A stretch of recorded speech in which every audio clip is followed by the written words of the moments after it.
Hey guys, Ben here and welcome back to another video. Today we're going to be talking about Grant Gustin and what was said at a recent Comic-Con panel in Liverpool. So if you do go on to enjoy the video, please be sure to leave a like and a comment and subscribe and turn on notifications so you don't miss any future videos later this year. So we need to talk about this. I was actually at this Comic-Con event the other day. I will pop a photo on the screen right here. I met Grant Gustin. It was a photo opportunity. And let me just tell you, he's really nice in real life. We had a short conversation. I was there with my friend LIVESTREAMS, who maybe some of you guys know from YouTube. And it was a great experience getting to meet Grant. I've seen him before at San Diego Comic-Con in 2019. But this was the first time since then that I've seen him. But this is the first time I've actually briefly talked to him. So it was a great experience. But we need to talk about what he said at the panel. So actually, I wasn't there at the Flash panel. It was the next day. I had to leave. But my friend LIVESTREAMS was there and he actually got a bunch of quotes. He has sent a lot of stuff to me. So we're going to have a couple of Flash videos over the next couple of days because there is some stuff that we need to discuss. So we're going to be breaking down the Screen Rant article that actually quoted LIVESTREAMS' Twitter post. And this is how the tweet goes. Grant Gustin on who he would like to see play the Flash in James Gunn's DCU. He said jokingly, "I'm not giving them any good casting ideas." He laughs. Obviously he's saying that because the joke is he wants to play the Flash. He doesn't want to give them any good casting ideas just in case they go for someone else instead of him. And actually I buy into this, even though he's just making a joke out of it. It is true that I think Grant would totally be in to return if he was actually properly asked to play the Flash again, because he was always so passionate and it's something that he would probably take on despite having played the character for like 9, nearly 10 years, because he still goes to these conventions. And also this is like one of the first times he's come to a UK convention. Like he is traveling around the world, going to these places, meeting fans that still want to talk about the Flash and still want to ask him questions. And so actually at the event he was there alongside Tom Cavanagh, Danielle Panabaker and Chantel Van Santen, who actually played Patty Spivot in season 2. Also, Candice Patton was supposed to be there, but she cancelled last minute. I'm not sure why she had to cancel. And obviously, talking about Grant again, everyone wants him to play the Flash, and obviously it's been suggested a lot. There's been tons of people asking him, and there is still hope. I feel like if anyone from the Arrowverse is going to return, it's going to be him.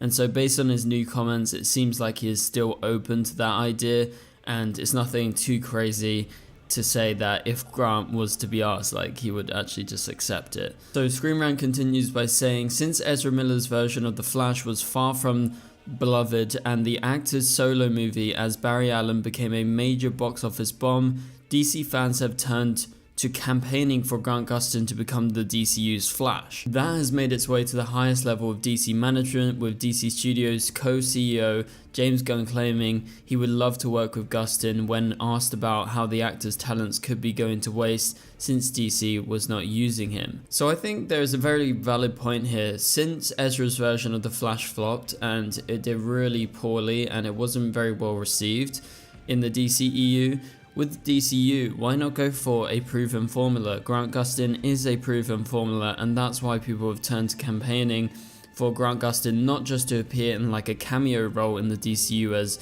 a version of the Flash, but be the main Flash. Like, what's to say he can't do that, right? Like, James Gunn hasn't set up any rules. If I was the head of DC right now, I would be going to Grant Gustin specifically out of all the Arrowverse actors. I would be saying, can you play our Flash? Because you've proven you're super popular, you know exactly how to pull off Barry Allen. That's the type of Barry Allen that we want. And obviously they can just do it on a different budget, on a different scale in the DCU. And so it would probably be a Flash film rather than a TV show, considering we've done TV shows before, especially with Grant Gustin. And according to James Gunn, Gustin is an incredibly talented performer whose talents are not going to waste by not being in a DC project, obviously because he just respects him as an actor, I guess, and Grant does other projects. He just did Broadway. And then Gunn revealed that he would love to work with Gustin in the future, as aforementioned before. So opening the door for the Flash star to play the DCU's Barry Allen or another character in the franchise. And again, there is definitely nothing to say that he can't play another character. He doesn't have to play Barry Allen. and it wouldn't be connected to the arrowverse, so he can just play a brand new character who has not played before. And while nothing has come of that as of yet, Gustin's decision not to suggest possible actors of the DCU's Flash could mean he holds out hope that he could be called upon by Gunn for the role, which he has previously said he would accept. So that's my breakdown of his comments. Let's move on to something else that is a major talking point that came from Liverpool Comic Con at that panel, because Grant Gustin commented on various things throughout the panel, and again we're going to make a separate video on some of those other comments because there's so much to break down. But something that we tweeted out over at Discussing Film from the panel is all to do with a storyline that Grant Gustin wasn't such a big fan of. So this has definitely caught the attention of Flash fans around the internet, because he revealed one Flash storyline that he supposedly hated or tried to talk them out of it. And that Flash storyline was not from season 4, it was not from like the final season, but it was from season 7, which is infamous for being one of the weakest seasons of the Flash in general, because it was the season when we had Godspeed and we also had the Forces.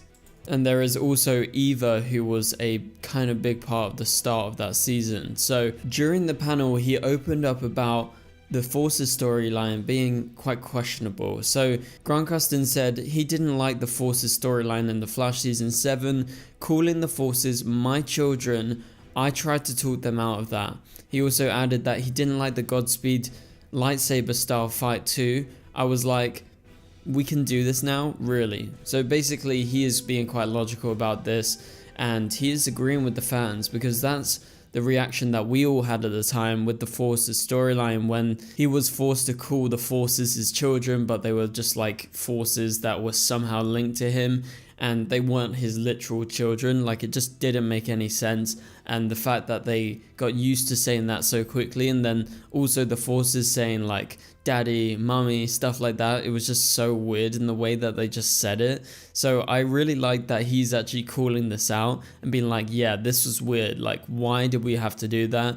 And he even tried talking them out of it, but he wasn't successful in the end, because clearly they thought it was a good idea. Maybe that connection would have been stronger with this type of dialogue, but I think it actually backfired, and not many people were a fan of the way they dealt with that Forces storyline.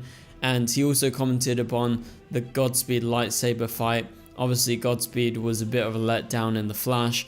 He was teased for many seasons, and when he fully became a main villain, it was very disappointing. He got less than half a season. It was so short, the storyline was rushed. I don't think August Hart was a great villain at all. I think you could have done a whole lot more with him. And then they decided to add that weird kind of Star Wars homage, which was cool at the time, and it's a cool idea to think, oh, what if the Flash had a lightsaber, or what if Godspeed or Reverse Flash had lightsabers? But in this fight, the Flash and Reverse Flash teamed up, and Godspeed was there. They had these kind of lightning bolt lightsabers, and Grant admitted, he was like, we can do this now, really? Like, it doesn't make a lot of sense, because we never saw anything like this in the show, and it clearly is just meant to be a homage and was nothing more than just that.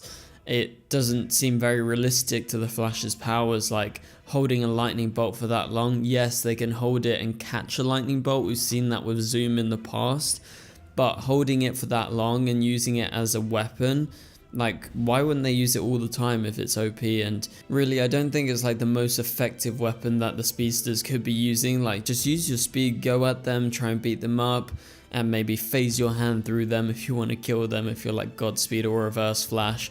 So I don't see the point of them all having lightsabers, but I appreciate Grant being honest about all of this and saying, yeah, this just wasn't it at the time, and yes, I maybe said a few things, but we just had to go with it. So I just wanted to note one more thing about the Forces, and I think this is very true. This is from Geeksided. They actually said the main reason that audiences struggled with it, and they're talking about the Forces, is the fact that all of the Forces who were formerly antagonistic, so they were all against the Flash, began referring to themselves as Barry Allen and Iris West's children, as they were birthed out of their love. This was particularly problematic as the Speed Force looked like Nora Allen, Barry's mum, and had repeatedly referred to him as her beautiful boy. And then Grant was forced to say, oh, she's now one of his children. So it was very weird and it just didn't make a lot of sense and it felt very, very forced. I think that's the main thing.